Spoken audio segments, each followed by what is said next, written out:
Welcome to another thothtober video. Today we are going to be talking about vision and envisioning as a function of distance and space. So this video I will be explaining to you the activity as well as sharing my experience with it, and I will leave the PDF in the description as well as a link to the Discord if you want to join and have more chats there. So yeah, let's just jump into it.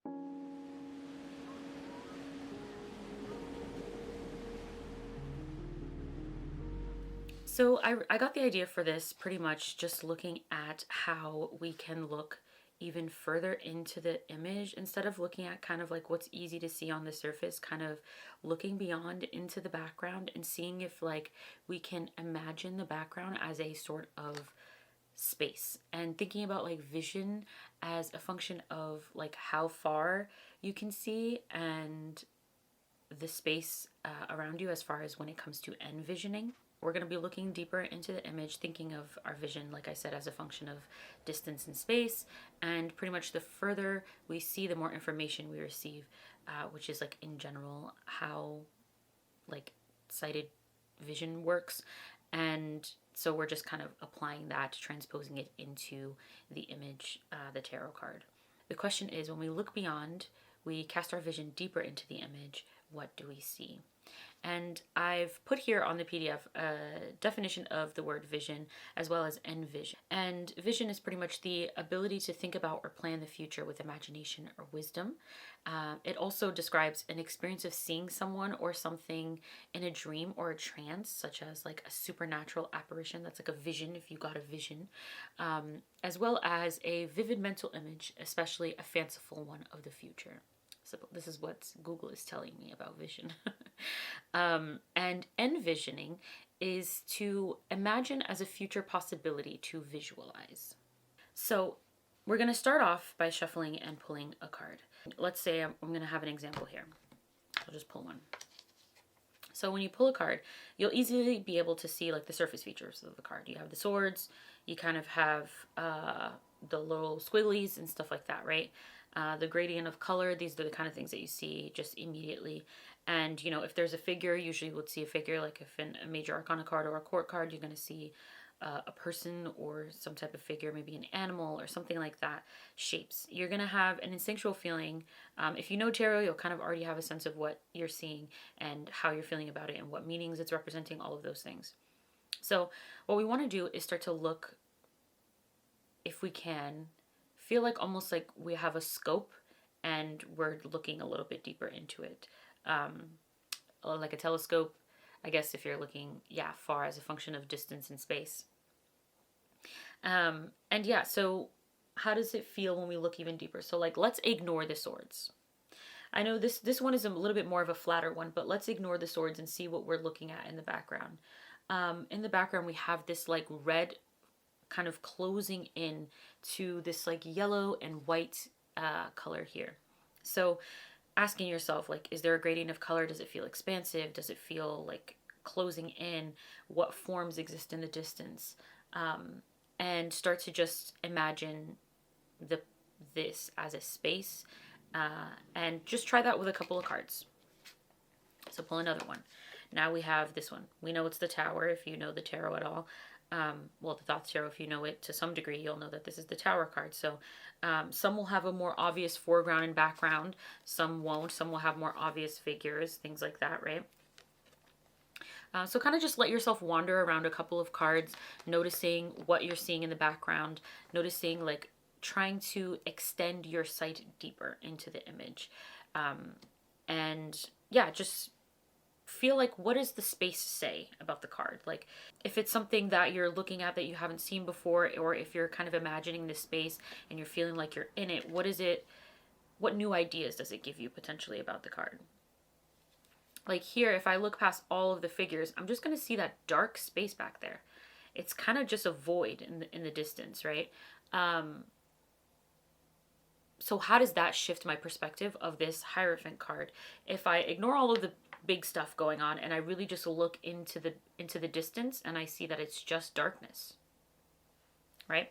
So that's something interesting, right? So I'm just going through a couple of cards, just kind of noticing what I see.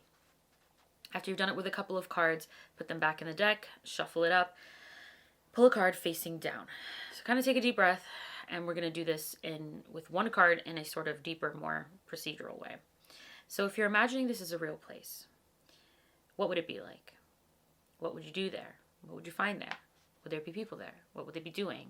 What kind of experiences? These kinds of things. So you're just going to imagine yourself traveling through the space and really just take a moment and imagine it as a location. And then there are some questions, like I just asked, and just some space for you to jot down some impressions that you're getting. Like I said, if this is a real place, what would it be like? If I was in this void, distant space, which is really interesting when we're looking at even these two cards, they both have a sort of void background. The Hierophant's a little bit easier to see. The Tower card has a lot more going on. So maybe you perceive the distance to look a little bit different than just the void. Maybe you're seeing different elements, right? Or, if this were a space, what would it be like? And then what would I bring there? What would I put there? Like, what would be my contribution? What would I be doing in that space? What objects, what people, what information would I find there? If it felt like a landscape, then, like, I know, I want to say the Two of Swords or the Four of Swords, I forget, when I first did this activity, it felt like it was like, almost like a field, a meadow.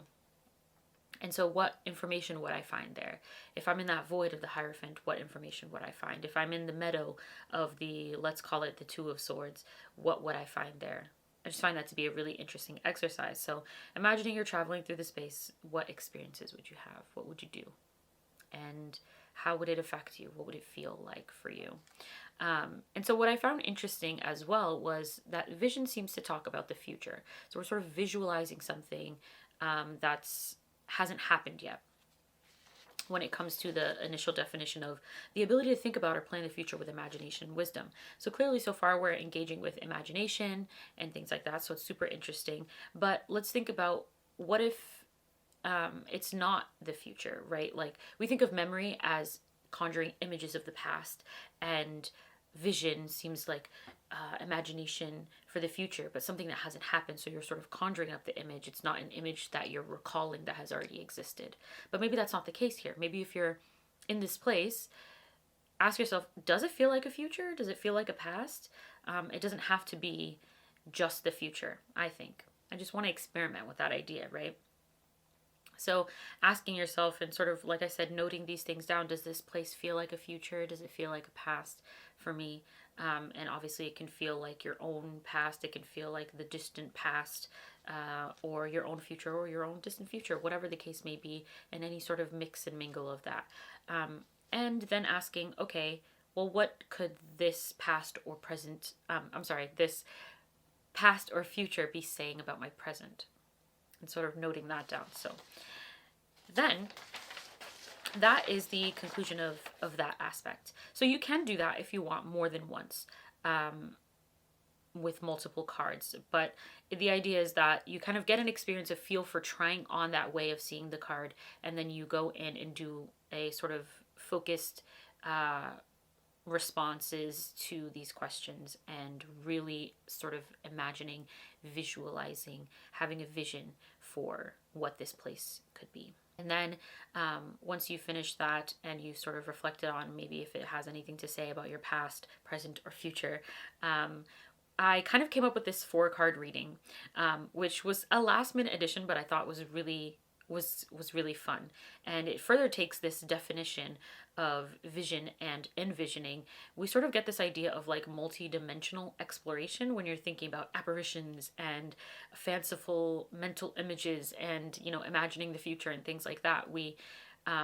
It reminded me of terms like astral travel and lucid dreaming and journeying and visualization, and the different ways that we talk about this function of mental imagery. And so I wanted to take a look at some of these keywords given in this, like these definitions that I found. And there are 4 questions, so you pull a card for each of them and just respond accordingly. So the first question is, what might my future look like? The second question is, what possibilities await me in my dreams? The third question is, what is supernatural about the way that I see? And lastly, what wisdom lives in my mind's eye? Super, super fun. I just loved this. I loved this exercise. It was so fun. And I'm still going to be sitting with it. I found so far like so much insight is coming from these activities this week, and I'm super excited and enjoying it so much. So yeah, that is the exercises for this activity for envision equals distance plus space. Let me know how it goes for you. I'm so excited. Let me know if you have any questions. And if you pause here, I'll welcome you back once you're finished to hear my experience, which I will get into in just a second. But thank you so much. I love you dearly, and I'll see you in the next one. Okay, so if you're going to stick around, let's get into my experience.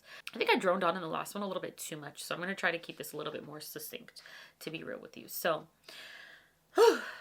I don't know, honestly, this one took me places, and I really feel like there's so much more with all of these activities. It's almost like so much more than I can possibly process.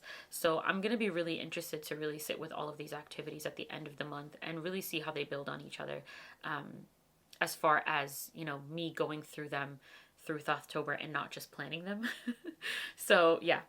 So for the first couple of cards that I was just looking at, I first pulled the Eight of Cups, and ooh, that was really fun to look at. So I kept getting this feeling of like glow and darkness and light on the horizon. I really felt this like stormy, like depression. Like the darkness was really giving depression. So I'm looking past the cups and I'm looking at the background, which obviously the background in a lot of cards will, I know we're used to this in like in other decks, maybe in more pip centered cards, we're not used to looking to the background. Thankfully, the Thoth usually does have something going on there, so it's super interesting and it's always meaningful. But sometimes we're so focused on the surface idea of like what's going on with the cups. This one's maybe a little bit easier because it's so obviously dark, and then there's this light going on right in the middle. So, oh shit. Anyway, so yeah, when I was looking at the background only and really imagining myself there, I felt the darkness. Like I felt like there was a storm coming. I felt like I could also feel the light almost even more strongly. Like usually it's not something that I focus on with this card, but when I was just imagining myself in that space on the water with this storm coming in or storm happening, I felt that hope even more than I had before looking at this card.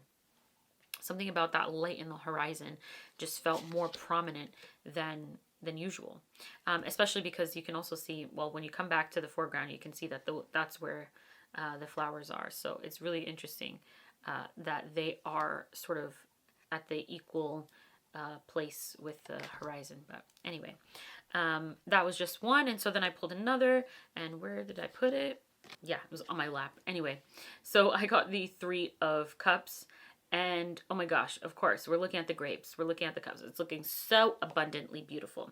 But looking in the background, I just see like clear skies and like calm waters.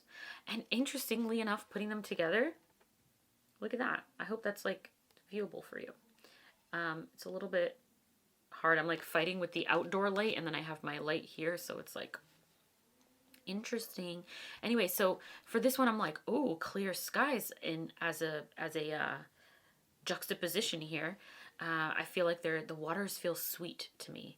Maybe it's the grapes inadvertently influencing me here. But yeah, I feel this feeling of like if I'm on that water on that day, I'm feeling content. I'm feeling at peace. I'm feeling, yeah, I'm just feeling so happy. And I feel like, interestingly enough, I come to think that maybe the foundation of abundance is this peace and satisfaction and gratitude and simplicity, because it's just a clear sky and clean waters, sweet waters, as I called it in my notes. So yeah, it just gave me a new perspective of abundance.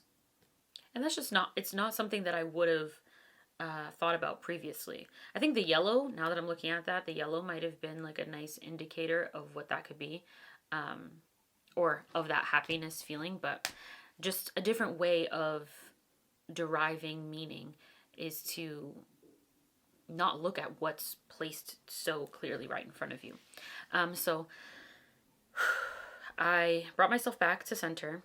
After I had done that, I felt like I was getting the hang of it. And so I pulled for the sort of main card that I was going to be answering the questions for, the Five of Discs. This depressing card that I know means worry.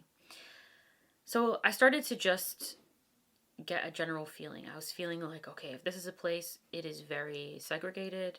It's kind of like people are set in their ways of thinking that like separation, there's like a safety in separation.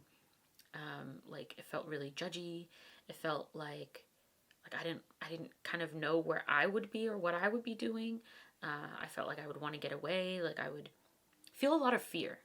And like I said, I don't know if it's the word already giving me this feeling like worry, and knowing that this card means worry, if that was influencing me. But I was just looking at the circles and like how there's like a different shape in the ones in the foreground, how there's these sort of slits coming through, and I don't know, just each thing just feels so separate from another. Like if it's like there's some integration, but it's integration that's only there for when it's necessary.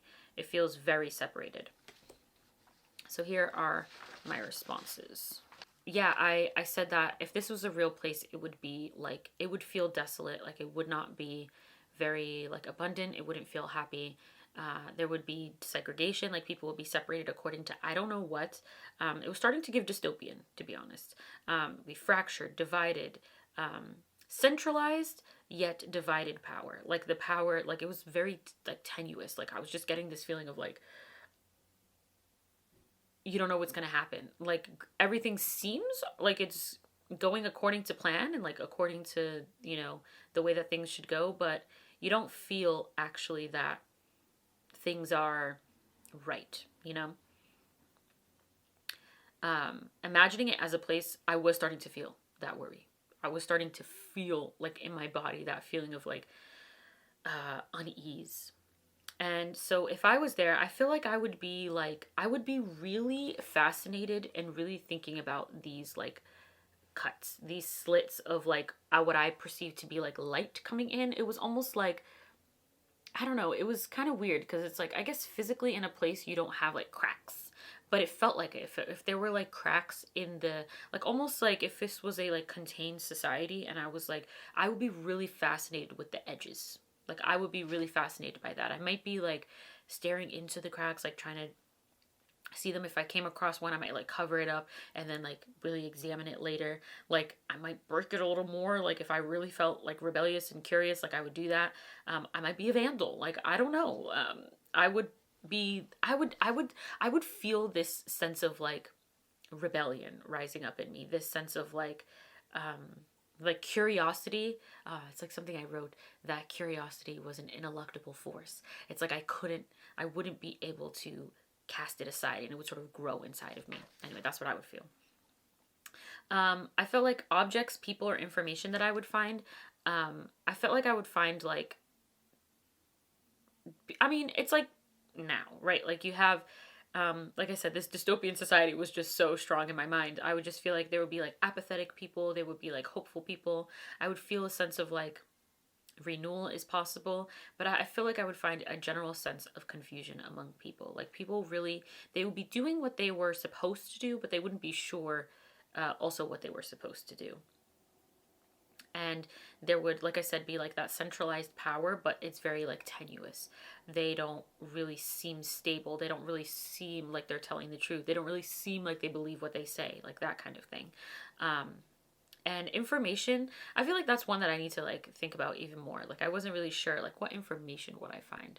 Now that I'm saying it out loud, I feel like it would be, there would definitely be censorship here.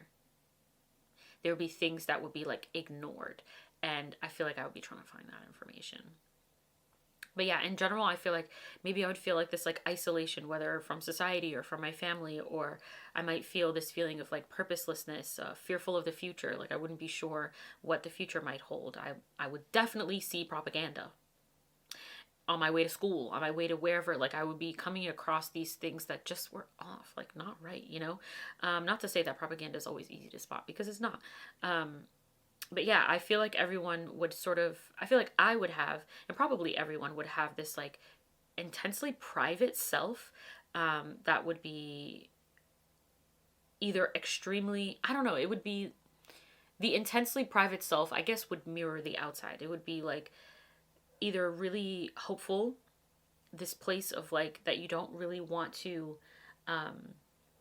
expose this hope that you have, or it would, and like maybe resistance, but it would also potentially be like this dark place of fear. And you don't let that place get out, either for fear that it might take over you, or fear of like repercussions. So I don't know, that was a journey. Like it really was a journey. Like I enjoyed that one. And so does this place feel like the future of the past? I don't know. It felt like now, but like worse. I was like, maybe now is like, I don't know, it's almost like the worst future that someone in the past could think about, and almost like the worst future that we can think about now. I don't know. But it also feels like the past in the sense that there's this, there's a certain closed offness that I feel like we don't have now, or that I wouldn't relate to now or the future. So for me, it felt like a previous future, if that makes sense, or like an imagined future of the past. I don't know. But I guess it's an imagined future of now. I don't know. Listen, this part was really kind of mind bending for me. But for me, what it said about the present was that it reflects, I felt like it reflected the fearful parts of the world that I live in. Like it reflected sort of my fears about society, my fears about, paradigms that we exist within and follow, and the cracks that show up there. I felt like easily for me, it was just showing my view about society. And also how I respond, and how maybe I should respond. Like I was starting to think about like, okay, if this is my response in this world, well, what does that mean about the way that I respond here, now, in my current life? And are there changes that I should be making there? And yeah, how I generally respond to societal division, how I respond to power, to our social constructs. So that was really interesting. So much more that I could get into with that. Like I really am intrigued to consider more of those, to follow that even more. And of course for you could totally like take more cards with that and go even more places. You could expand upon that. Like I said, you could do this multiple times. I felt like this was so intense that I was like, you know what? I'm gonna have to come back this another time. This will be a practice for, here and then, not a bunch right now. So then we went on another path with the 4-card reading, and that part was a little bit less scary, but I'm sure as I watch this back, as I usually do, I'm like, insights that I didn't think about when I was speaking, or even when I was writing. Like I'm just watching myself thinking about more aspects of what I could have read. Okay, so for this one, what might my future look like? I received the Aeon, which is really interesting. When, like I said, I didn't connect it originally to the story that I just spun and experienced, this alternate life that I just experienced. But I think there could be something there. But here, generally, I just got like a higher, I apologize. My neighbors just decided to start mowing the lawn. So I hope that's, not too distracting. I'll try to wrap up quickly so it's not in your ear. But yeah, I looked into the Mirror of the Soul, and for these cards, I kind of wanted to dig into them a little bit more than just visually. I didn't want to do the same exercise, so I was like, you know what? Let's go to a book. Let's get some references, and that for me is like the easiest book to reference. So yeah, just higher planes. It talks about wisdom and higher planes of sight, and which is really interesting. For me, that felt like it also talked about clear insight. And so for me, it was super cool that we're talking about my future involves me having a like better insight, better wisdom, higher, I guess, vision, being able to see more. This is all metaphorical, right? It's not physical per se. It's more about what I'm able to perceive and take into account in my mind. And yeah, I also really liked how it talked about observing things in their beingness and seeing free from evaluation.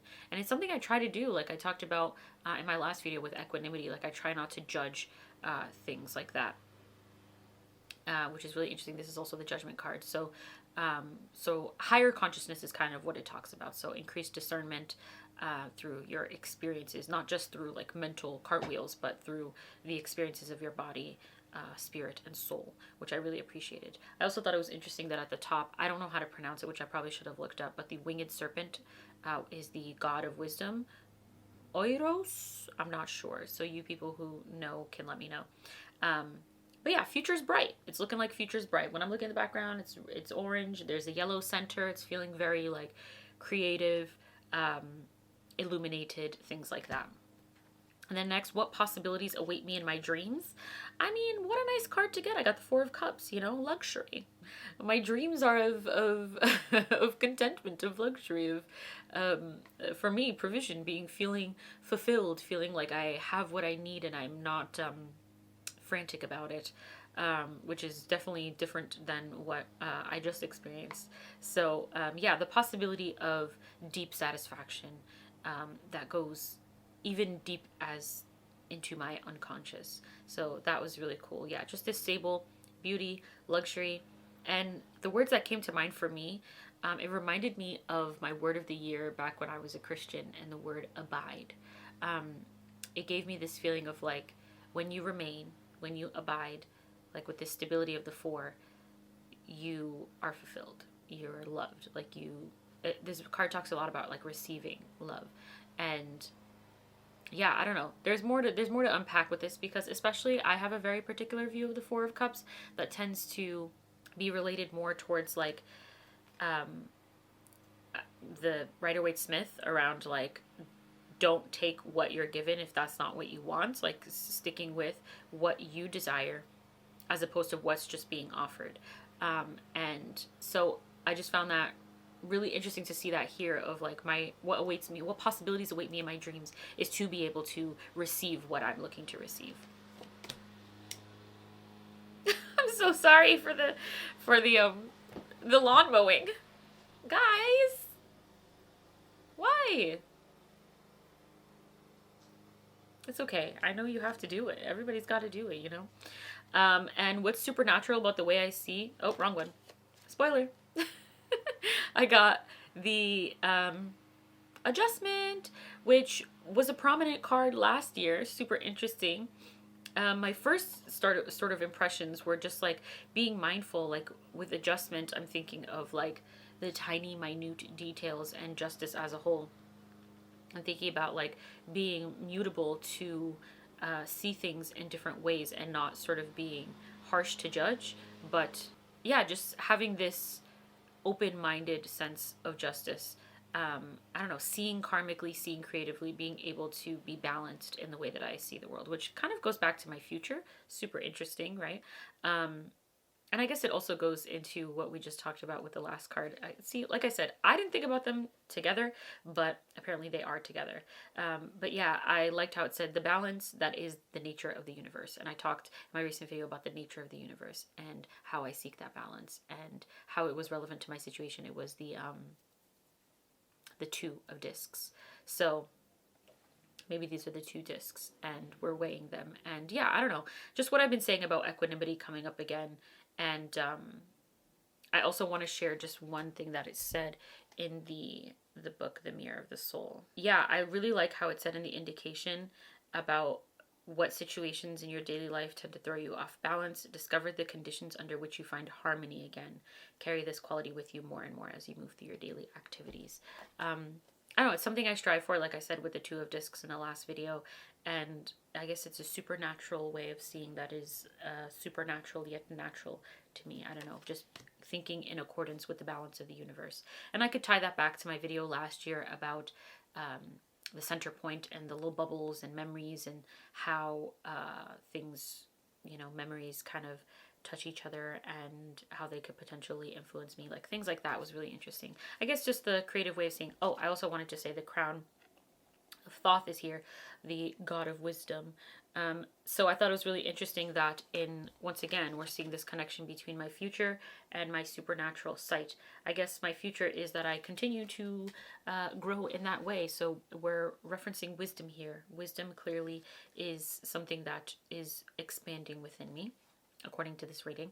And lastly, what wisdom lives in my mind's eye. Back to wisdom again. So it closes out here with our wonderful, I'm telling you, when I looked at the Thoth deck for the first time, this was one of the cards that was just like, what a stunning person.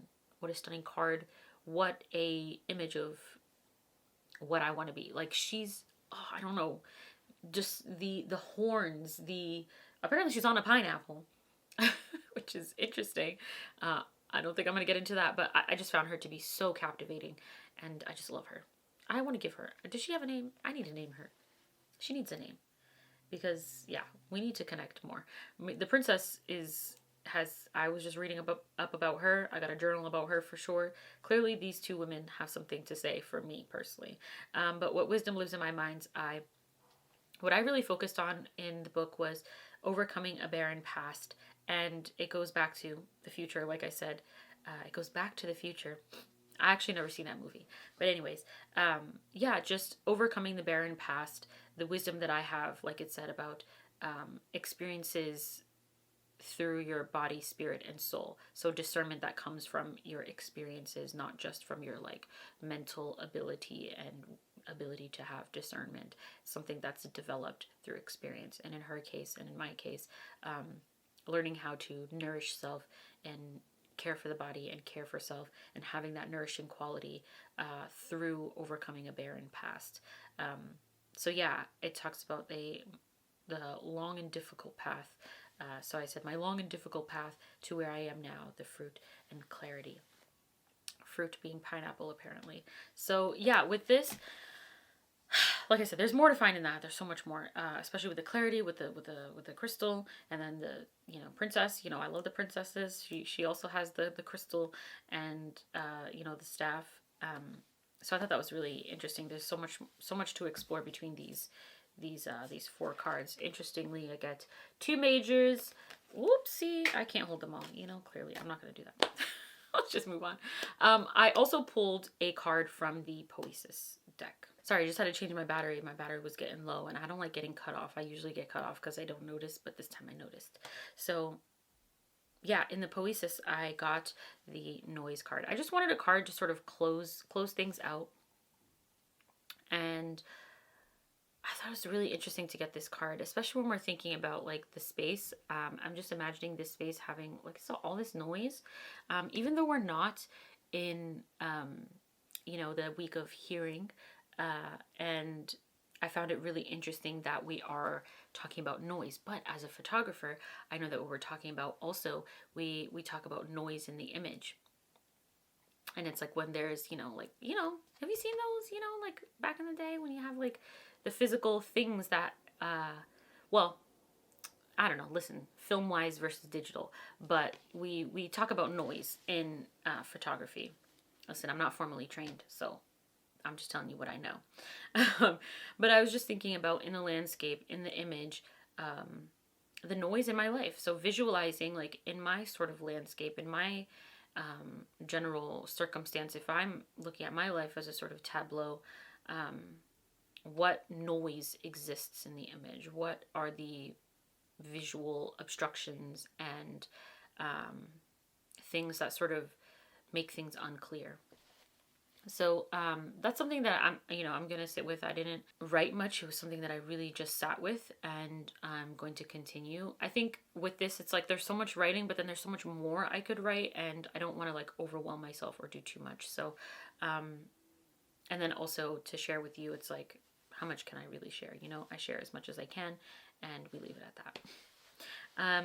But yeah, that's pretty much what I did for this one. It was so insightful as usual, and clearly insight, wisdom, and discernment coming up a lot. And yeah, just really evaluating without judgment at the same time. So yeah, super fun. I'm so glad. Thank you for watching, for bearing with me, for hearing my experience. And I'm curious about yours, so you can definitely leave it in the comments, or you can join the Discord. Like I said, the link is down below, and tell us there, and we can chat about it. So thank you so much. I love you dearly. I will see you in the next one. Thank you for joining Thothtober, for watching, for everything. I love ya. Bye.